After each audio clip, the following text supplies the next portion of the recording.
Today we'll be discussing uncertainty reduction theory. When we experience uncertainty, we are motivated to use communication processes to reduce that uncertainty. In other words, when people feel nervous about one another, they use different ways to communicate to reduce their nervousness. Some of these ways are talking, investigating, and trying to relate to that person in a similar way.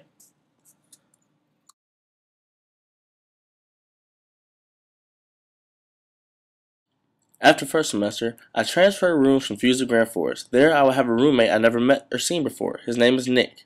Using the uncertainty reduction theory, I will prove that only limited communication is necessary to bring down uncertainty. This is my interview with Nick, and in it I will explain the axioms of the uncertainty reduction theory.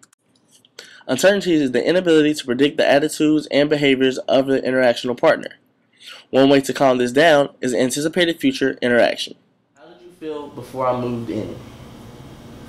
I think I was a little bit apprehensive because I wasn't really I didn't know who you were. So I know Ryan and I were hoping that we got a cool roommate or someone who wasn't really antisocial or something. So.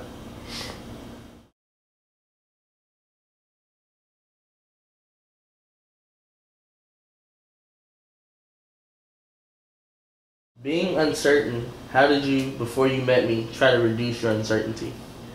Probably trying to get as much information as I could about you. I looked you up on Facebook and I was like, I don't see what he's like, kind of.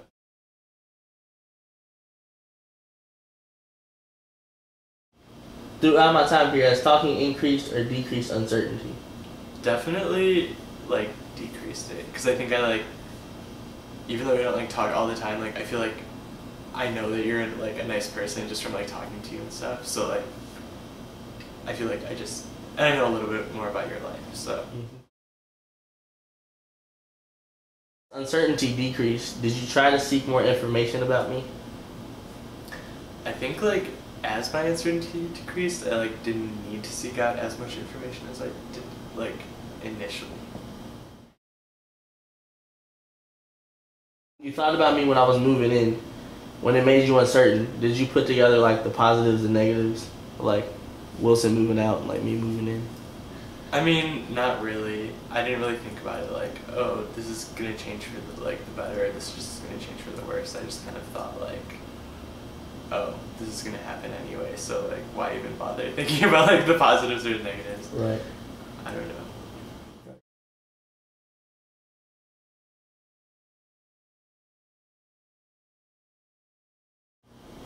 Did any of your own uncertainties make it hard to participate in a relationship with me? Any uncertainties about yourself or me?